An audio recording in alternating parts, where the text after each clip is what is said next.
I read with interest today that Optas' very own supercomputer has been crunching the numbers to try and work out who is most likely to win the Premier League this season. In the late game on Saturday, City stumbled against Chelsea, Rodri rescuing a 1-1 draw after Raheem Sterling's opener. And that was the first time that they failed to win a game in any competition since mid-December's 2-2 draw with Palace. And it has had a significant impact on the title race, according to the supercomputer.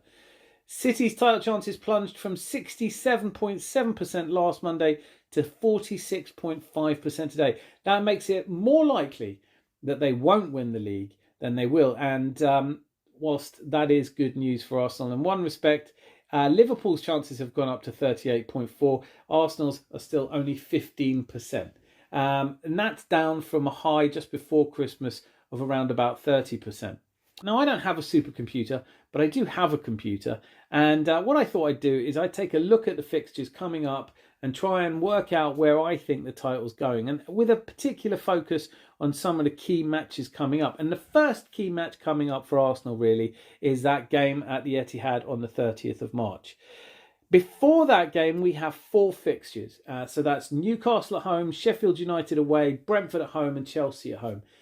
3 home fixtures, whilst I'm not saying they're going to be easy, they're definitely winnable. And let's be clear. As title contenders, these are exactly the sort of games that you do have to win to be taken seriously. And if we drop points in any of these, I think that 15% chance of us winning could drop right down to single figures at least. Assuming that we take all those points, we will face Manchester City on 67 points. By then, they will have played Brentford, which they play tomorrow, and I forecast that they will take 3 points from that. They then go away next Saturday in the game just before us to play Bournemouth. A game again, I think that they will take 3 points from. And then they have a tricky home tie against Manchester United. Of course, passions run high in a derby, and you would expect any Manchester United team to give everything. Even though Ten Hag's current iteration of the Red Devils has hardly ever shown enough desire this season, they are starting to find form, and they've won their last 4 games, sometimes against decent opposition. And by the time they face City, they may well have won 5 in a row and be through to the quarterfinals of the FA Cup. Now, even with this resurgence of their closest rivals, it's hard to see anything here but 9 points from these 3 games for Manchester City. But a week after they play United, they travel to Liverpool. And this game is almost certainly one that they are most likely to lose this season. City, after all, have not won at Anfield since the 2021 season, and that stands out as the only time in the last 20 years they've done so. Of course, the past is not always the best way to determine the future in football. After all, going back that far tells you next to nothing about these two teams. Manchester City had only just returned to the top flight, and that Liverpool side was still a long way from being champions. So I might be hedging my bets a little bit here, but I've decided to call that one a draw. Now, we'll come back and see what happens if the result goes any other way and the impact that could have on the league in a little while. But assuming they do get that draw, I've also, I think, slightly controversially predicted that in the week after when they go to Brighton, Manchester City may only get a point from that as well. So if results go as I've just outlined, then by the time Manchester City and Arsenal face at the Etihad, we'll be on 67 points and they should be on 64 points. Now, I would dearly love us to get something out of that game, but I've decided to opt with the probability that Manchester City will win that game. And so after that game, we'll be level on 67 points. And we then go away to Luton just 2 days later, whilst they don't play again until they play Aston Villa at home the day after our game against Luton. Now, Luton are an interesting team here because actually all 3 of us play Luton at home. So arguably, if any of us drop points against Luton, that's going to make a big difference to the Premier League table at the end of the season. So Luton are playing their part. And we saw them play against Manchester United yesterday. Loads of energy. They're playing far better. I really hope they stay up. I think Rob Edwards has done a fantastic job. I have predicted that all 3 of us teams are going to beat them at home. Liverpool, in fact, play Luton this Wednesday. As I've already said, I expect them to win it. They then have the weekend off to play Chelsea in the League Cup final and then Southampton in the FA Cup. And their next Premier League fixture is Forest away. Again, I see them getting 3 points there. So they will be on 63 points until they play Manchester City. And if they get the point as predicted, they'll be on 64 points. Their next Premier League fixture after that is the away game to Everton on the 17th of March. And I'm actually going to put this one down as a draw as well, just because, again, it's a derby. Everton are far better than their current points tally suggests. And I could see this one being a draw. So when Manchester City and Arsenal take each other on, they play Brighton. If they win that, they're on 68 points. If the scores go as I'm predicting, therefore, Manchester City and Arsenal will be tied on 67 points. And Liverpool will beat Brighton to get 68 points. By now, of course, we really are into the end game. And we take on Luton on the 2nd of April. I think, as I've already said, that we'll beat them. Man City's next opponents then are Villa on the 3rd of April. And I'm predicting they beat them as well. Whilst Liverpool have Sheffield United at home. And frankly, that's a definite 3 points. So at this point, we will be on 70 points, City will be on 70 points, and Liverpool will be on 71. We then travel away to Brighton, and I've only given us 1 point out of this game as well. Brighton have been a bogey side for us recently. Manchester City go to Palace. I've given them a win, so they're on 73 points. And Liverpool take on Manchester United at Old Trafford. And again, Man United could really play such a big part in this title. I'm saying that that'll be a draw, but you could easily see Liverpool winning it. But for the sake of this, we can go back and analyse what happens if some of these key games go a different way. On the 13th of April, after a week off, we take on Aston Villa at home. I'm predicting that we win that. Manchester City take on Luton, predicting, as I've said several times already, that they're going to win that. And Liverpool take on Palace at home to win that.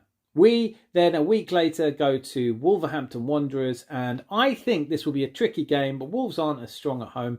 We should beat them, so we'd be on 77 points. And Manchester City travel to Spurs, a ground which they have done really badly on, and I'm therefore predicting they may only get 1 point out of that game. Obviously, it's Spurs, so who knows, they may roll over on purpose just to keep us from winning the league. But I'm saying a point from that to put us, again, level 77 and 77. And Liverpool travel to Fulham away. And I've decided to opt for that one also being a draw. So potentially by the end of April, the 20th of April, we and City could be on 77 points, whilst Liverpool could be on only 76. We then face one of our toughest games of the season and travel away to Spurs. Now, I would love to think that I could be completely wrong about all these results and that we might have a chance of winning the title yet again at Spurs home ground, whatever it's called. But realistically, I think it's fair to say we probably only get a draw from that to go to 78 points, whilst Manchester City travel away to Forest. I know this was a banana skin for them last season, but I'm predicting they win that one and go to 80 points, whilst Liverpool travel away to West Ham, and I think this one could be another draw for Liverpool. So I've put them on 77 points. We then face Bournemouth at home, which I expect us to win. Man City play Wolves at home, which I expect them to win. And Liverpool play Spurs at home. Again, I expect them to win. Yeah, another tricky game for us as we go away to Old Trafford. Now, we should have done better than we did there last season. It was controversial. But I've decided that it's safest to opt for a draw out of that game. So we'd be on 82 points. Man City travel away to Fulham. I expect them to win that to finish on 86 points. And Aston Villa away for Liverpool. I've put that down as a draw. So they would be on 81 points. Effectively, the title race would be over. Since we couldn't finish on 86 and neither could Liverpool, Manchester City will likely win the Premier League if results go as I've just described them by beating Fulham away. On the last day of the season, I expect all three teams to pick up 3 points. We play Everton at home. Man City play West Ham at home and Liverpool play Wolves at home. Man City finished champions with 89 points. We finished second with 85 and Liverpool with 84. So let's have a look at what happens if some of the results as I've predicted them so far go the other way. For example, what if our trip to the Etihad isn't a defeat? What if we actually draw that game? If we get a draw and Liverpool beat Manchester City in their game. This would mean all three teams would be on 86 points, and it's likely that goal difference will decide it. Fascinating and thrilling, and I think you could make a case for this happening. But even more exciting, what if, and look, I saw Everton play pretty well against Manchester City, and it was 2 good goals by Erling Haaland that put them to the sword. I saw Chelsea, who really aren't a great team at the moment, almost beat Manchester City on Saturday, but for a bit of naivety from Pochettino, who made the decision not to push on in that game when I think City were there to be beaten. They might have got something. So it's not inconceivable that we could go to the Etihad and win that game. If that happens, and Liverpool beat Manchester City, and all the other results go as I've already outlined, then we would finish the league as Premier League champions on 88 points, ahead of Liverpool on 86 and Manchester City on 85. And this, just to recap, would be us going to the Etihad and winning, and Liverpool beating them when Man City visit Anfield. I'm not saying I think this is the most likely. I've already said I think that Manchester City will win this league title. But there are such fine margins to it. Every single game from now on, the Brentford home game, the Bournemouth away game, the Manchester United home game, they're all expected to be easy wins for Man City. Just dropping 2 points in any one of those is going to be the difference between winning the league or not. Every one of us 3 teams knows that we have to get full points in everything. Looking at Liverpool's run-in, it is slightly harder, but there's not much in it. Anyway, Optas supercomputer has City as clear favourites, and so do I. Liverpool, I think, will come third rather than second.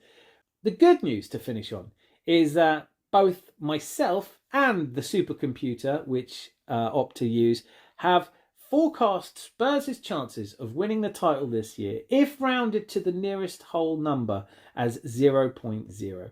So yet another season of misery for the Tottenham fans, and that on its own is really something to be treasured. And Postecoglou may well be the saviour, but it's too soon for him to do it. And my forecast is that St Tottenham's Day will come at some point around the Aston Villa or Wolves fixture, round about the end of April. And that is a lovely time of year to celebrate St Tottenham's Day, although any time of year is a good time to do that. Football's fun again, isn't it? Especially now that we've fixed our goal difference problems and answered some of the critics who said we couldn't score enough goals. Hopefully it continues. Let me know in the comments what you think. And until I see you again, be lucky. Lots of love.